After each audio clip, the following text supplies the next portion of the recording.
Hi, today I'm reading to you another after-school kids lit book entitled Chicken Sunday by Patricia Poloco, based on a true story of Patricia Poloco's childhood.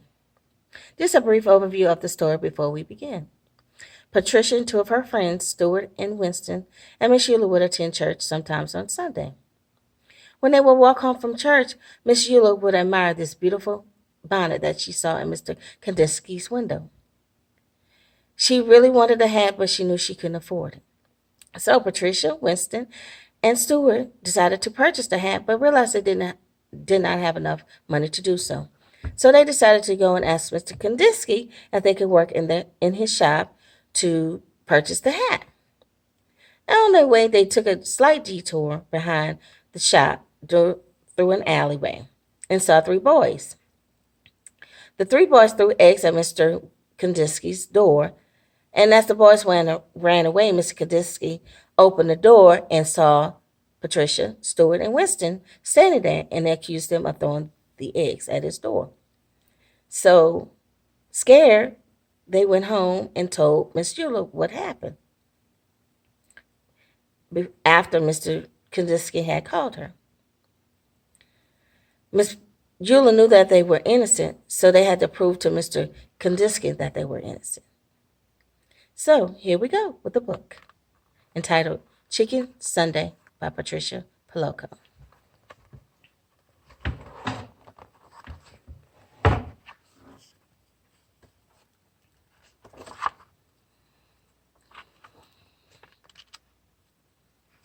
Stuart and Winston were my neighbors. They were my brothers from a solemn ceremony we had performed in their backyard one summer. They weren't the same religion as I was. They were Baptists. Their grandma, Eula May Walker, was my gammy now. My babushka had died 2 summers before. Sometimes my mother would let me go to church on Sunday with them. How we loved to hear Miss Eula sing. She had a voice like slow thunder in sweet rain. We'd walk to church and back. She'd take my hand as we crossed College Avenue. Even though we've been churning up like decent folks ought to, she'd say, I don't want you to step in front of one of those too fast cars. You'll be flat as a hen's tongue. She squeezed my hand. When we passed Mr. Kandinsky's hat shop, Miss Eula would always stop and look in the window at the wonderful hats. Then she'd sigh and we'd walk on. We called those Sundays Chicken Sundays because Miss Eula almost always fried chicken for dinner. There'd be collard greens with bacon, a big pot of hoppin' John corn on the cob, and fried spoon bread. One Sunday at the table, we watched her paper fan flutter back and forth, pulling moist chicken fried air along with it. She took a deep breath. Her skin glowed as she smiled. Then she told us something we already knew.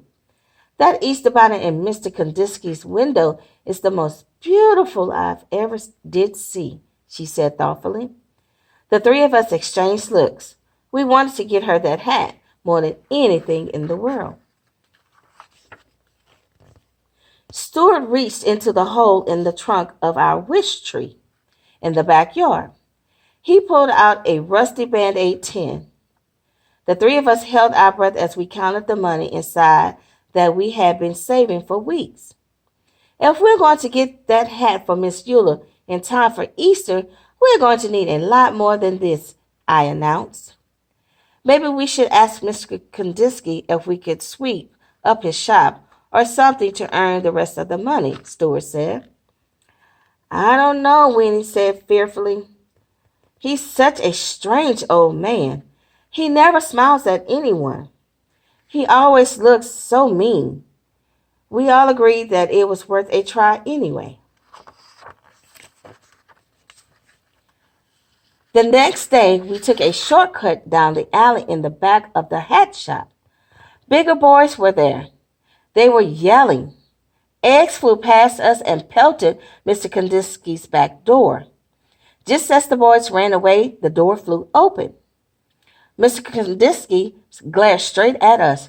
You there, he yelled. Why do you kids do things like this? It wasn't us, Stuart tried to say, but Mr. Kandinsky wouldn't listen to us. All I want to do is live my life in peace. I'm calling your grandmother, he shouted as he wagged his finger in Stuart's face. Miss Euler was waiting in her living room for us. Miss Euler, we didn't throw those eggs, I sobbed. Some big boys did, Stuart sputtered. What were you doing at the back of his shop in the first place? She asked. We knew that we couldn't tell her the truth, so we just stood there and cried. She looked at us for a long while. Baby dears, I want to believe you. Heaven knows that I brought you children up to always tell the truth. If you say you didn't do it, then I believe you. It is too bad, though, she went on to say. That poor man has suffered so much in his life. He deserves more than eggs thrown at him. You know, he thinks you threw the eggs. You have to show him that you are good people. You have to change his mind somehow. In my kitchen the next day, we thought and thought. How can we win him over when he thinks that we threw those eggs? Stuart asked. He doesn't even like us, Winston chirped. Eggs, I said quietly. Eggs? Stuart asked. Eggs! I screamed. I went to the kitchen drawer and took out a lump of beeswax, a candle, a small funnel with a wooden handle, and some packets of yellow, red, and black dye. Mom helped me show the boys how to decorate the eggs the way my bubby had taught us, the way they do it in the old country. We made designs on the eggs shells with hot wax, then dyed them, and finally melted the wax patterns off. We put the eggs in a basket, and even though we were afraid, we marched into Mr. Kandinsky's shop and put them on the counter. He raised his eyebrows and glowered at us. Then his eyes dropped to the basket. Squeezeby, he said softly. That means thank you in Russian. Fanska eggs, he said as he looked closely. I haven't seen these since I left my homeland. We didn't throw those eggs at your door, Mr. Kandinsky, we told him. He looked at us for a minute. Well then, you have great courage to be here. Chutzpah, you have chutzpah. Then his eyes glistened and his mouth curled into a warm smile. Come have some tea with me.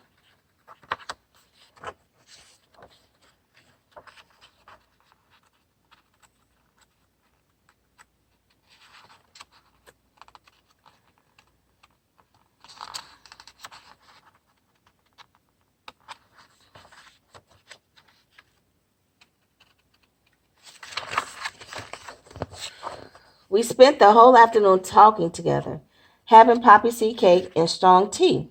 He told us about his life. We told him about ours. When we finally got the courage to ask about doing odd jobs to earn some extra money, he apologized and told us that there was no work. We didn't tell him that we wanted the money for. It didn't seem the right thing to do. Our hearts sank. I tell you this, he said thoughtfully. These eggs are as beautiful as my hats. Stuart, Winnie, and I looked at each other. It is almost Easter, he went on to say. I'm sure that people would love these eggs. Set up a table and sell them right there in my shop. For the next few days, we worked very hard. We made almost a dozen Fanksky eggs. When people came in, they picked them up and said things like, beautiful, splendid, intricate, glorious. We sold them all in one single day.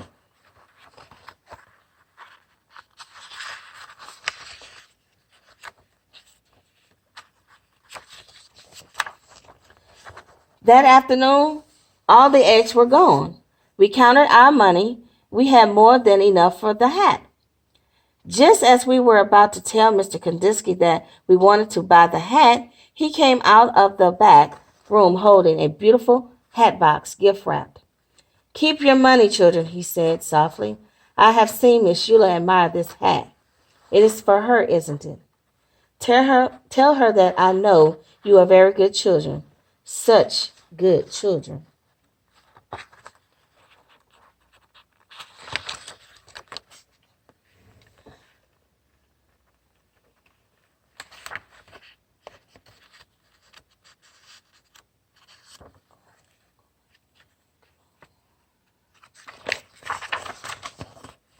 When Easter Sunday arrived, we thought our hearts would burst when we watched Miss Eula open the hat box.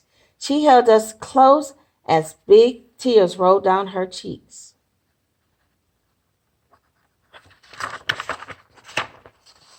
Our hearts sang all along with the choir that Sunday. She looked so beautiful in that hat. When it was time for her solo, we knew that she was singing just for us. Her voice was like slow thunder and sweet rain.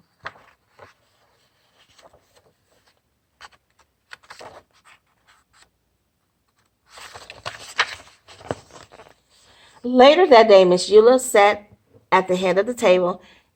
She said, "Oh, baby dears, I can die happy now. And after I'm dead on Chicken Sundays, I want you to ball up some chicken bones, gravy, and all, and pour it over my grave. So late at night when I'm hungry, I can reach right out and have me some." Then she rolled her head back and laughed from a deep, holy place inside. Winston, Stewart, and I are grown up now. Our neighborhood has changed some, yet it's still familiar, too. The freeway rumbles over the spot where Mr. Kandinsky's shop once stood. I think of him often and his glorious hats. We lost Miss Eula some time back, but every year we take some chicken soup up to Mountain View Cemetery and do just as she asks. Sometimes when we are especially quiet outside, we can hear singing, a voice that sounds like slow thunder and sweet rain. The end.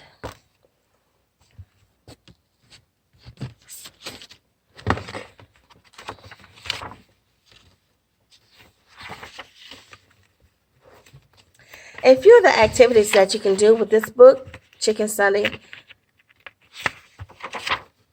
is that talk about different traditions that your family does or different foods that your family cook for their tradition feasts, such as birthdays or Hanukkah or different traditions that you may have in your family or your culture. Some of the words that we discussed in the book was churning up, which means going to church. Sigh, let out a deep breath in disappointment. A bonnet, hat made of cloth or straw with a ribbon that ties under one's neck. Pelted, hit, glared, stared angrily. Or bubby, which means grandmother. And then babushka means grandmother in Russian.